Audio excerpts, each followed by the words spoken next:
நான் சின்ன பையனா இருக்கனால எனக்கு ட்ரெஸ்ஸிங் ரூம் கூட ஷேர் பண்ண கொடுக்க மாட்டீங்களா? இப்படி வைபவ் சூரியவன்சி சொல்ற மாதிரி தான் இப்போ ஒரு விஷயம் நடந்திருக்குங்க. இன்னைக்கு நம்ம வீடியோல இதை பத்தி தான் பார்க்க போறோம். இப்போ நம்ம இந்தியா இங்கிலாந்து டூர் போறாங்க. இங்கிலாந்துக்கு எதிரான T20 சீரிஸ் விளையாட போறாங்க. இந்த ஸ்குவாட்ல நம்மளோட சுட்டி குழந்தை வைபவ் சூரியவன்சி இடம் பிடிச்சிருக்காரு. அவரும் கண்டிப்பா டீம்ல இருப்பாரு. ஆனா இதுல என்ன ஒரு ட்விஸ்ட் அப்படின்னா, வைபவ் சூரியவன்சி நம்ம சீனியர் பிளேயர்ஸ் கூட ட்ரெஸ்ஸிங் ரூம்ல ஷேர் பண்ண முடியாதுங்க. வைபவ் சூரியவன்சிக்குன்னு சொல்லிட்டு தனி ட்ரெஸ்ஸிங் ரூம் தான் எல்லா மேட்ச்லயும் எல்லா மைதானத்துலயும் அவருக்கு கொடுப்பாங்க. இப்போ இதுதான் எல்லாருக்கும் ஒரு பெரிய ஆச்சரியத்தை ஏற்படுத்திருக்கு. இதை சொன்ன உடனே ஒரு சில பேர் கேட்கலாம், என்னப்பா சின்ன பசங்கன்னு சொல்லிட்டு ஏமாத்துறீங்களா? வைபவ் சூரியவன்சிக்கு ஏன் சீனியர் பிளேயர்ஸ் கூட ட்ரெஸ்ஸிங் ரூம் கொடுக்காம தனி ட்ரெஸ்ஸிங் ரூம் கொடுக்குறாங்க? இதுக்கான காரணம் என்ன அப்படின்னு சொல்லிட்டு பல பேர் கேட்கலாம். இப்போ ஐசிசி ரூல்ஸும் சரி, இங்கிலாந்து கிரிக்கெட் போர்டும் சரி, என்ன ரூல்ஸ் ஃபாலோ பண்ணுறாங்க அப்படின்னா, 16 வயசுக்கு கீழே உள்ள பிளேயர்ஸ் சீனியர் பிளேயர்ஸ் கூட ட்ரெஸ்ஸிங் ரூம் ஷேர் பண்ணவே கூடாது. 16 வயசுக்கு கீழே அவங்க இருக்காங்க அப்படின்னா அவங்களுக்கு தனி ட்ரெஸ்ஸிங் ரூம் தான் கொடுக்கணும். இதுதான் ஐசிசியோட ரூல்ஸு. ஸோ அதனால தான் பார்த்தீங்கன்னா இங்கிலாந்துக்கு எதிரான T20 சீரீஸில் வைபவ் சூரியவன்சிக்கு மட்டும் தனி ட்ரெஸ்ஸிங் ரூம் கொடுப்பாங்க.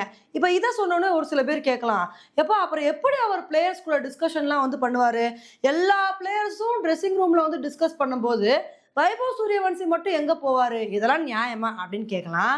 மேட்ச் நடக்கும்போது பிளேயர்ஸ் டிஸ்கஷன் நடக்கிறப்ப, பிளேயர்ஸ் பேசுகிறப்ப அப்போ வைபவ் சூரியவன்சி சீனியர் பிளேயர்ஸோட ட்ரெஸ்ஸிங் ரூம்குள்ளே போகலாம். ஆனால் எப்போ போகக்கூடாது அப்படின்னா, மேட்சுக்கு முன்னாடியும் பின்னாடியும் ட்ரெஸ் மாற்றும் போது இந்த மாதிரி சமயத்தில் சீனியர் பிளேயர்ஸோட ட்ரெஸ்ஸிங் ரூம்குள்ளே அவர் போகக்கூடாது. அவருக்குன்னு தனி ஒரு ட்ரெஸ்ஸிங் ரூம் கொடுத்துருப்பாங்க பார்த்தீங்களா?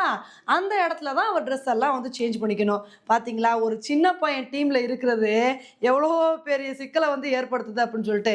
இதுவே அவருக்கு ஒரு பெரிய ப்ரெஷராக வந்திருக்குங்க. ஏன்னா வைபவ் சூரியவன்சியை பொறுத்த வரைக்கும் அவருக்கு 15 வயசு தான் ஆகிறனால அவருக்கு நிறைய சலுகைகள் கொடுக்குறாங்க. இப்போ வைபவ் சூரியவன்சி இவ்வளோ சின்ன பையனாக இருக்கிறனால அவர் கூட அவங்களோட பேரண்ட்ஸும் இங்கிலாந்துக்கு ட்ராவல் பண்ணலாம். இந்த T20 சீரீஸ் அப்போ அவங்களோட பேரண்ட்ஸும் வைபவ் சூரியவன்சி கூடயே இருக்கலாம். இவர் சின்ன பையன் அப்படின்றனால இவருக்கு ஒரு ஸ்பெஷல் சலுகையை கொடுக்குறோம் அப்படின்னு இந்த மாதிரிலாம் நிறைய ஸ்பெஷல் சலுகைகள் கொடுத்துருக்காங்க. சும்மாவே வைபவ் சூரியவன்சி மாசான பர்ஃபார்மன்ஸ் கொடுப்பாரு. இங்கிலாந்துக்கு எதிராக இதே மாதிரி ஒரு மாசான பர்ஃபார்மன்ஸை கொடுப்பாரா அப்படின்றதான் எல்லாருமே எதிர்பார்த்துட்டு இருக்காங்க. வைபவ் சூரியவன்சி ஒரு பெரிய சாதனை படிச்சிருக்காருங்க. இதுக்கு முன்னாடி சச்சின் டெண்டுல்கர் 16 வயசுல சர்வதேச கிரிக்கெட் போட்டியில் விளையாண்டாரு. ஆனால் அவரோட சாதனையை முறியடிச்சு 15 வயசுல இந்தியன் டீமுக்குள்ள வந்துட்டாரு. இவ்வளோ ரத்தம் உள்ள வைபவ் சூரியவன்சி சுட்டி குழந்தை நல்ல ஒரு பெர்ஃபார்மன்ஸை கொடுத்து பெரிய சாதனையை படைக்கிறாரா அப்படின்றத பொறுத்து பார்க்கலாம். ஓகே ஃப்ரெண்ட்ஸ், இந்த ஒரு விஷயத்தை பற்றி நீங்கள் என்ன நினைக்கிறீங்க அப்படின்றத என்னோட கமெண்ட் செக்ஷனில் போடுங்க. இதே மாதிரி இன்னொரு வீடியோவில் உங்களை மீட் பண்ணுறேன். Bye friends.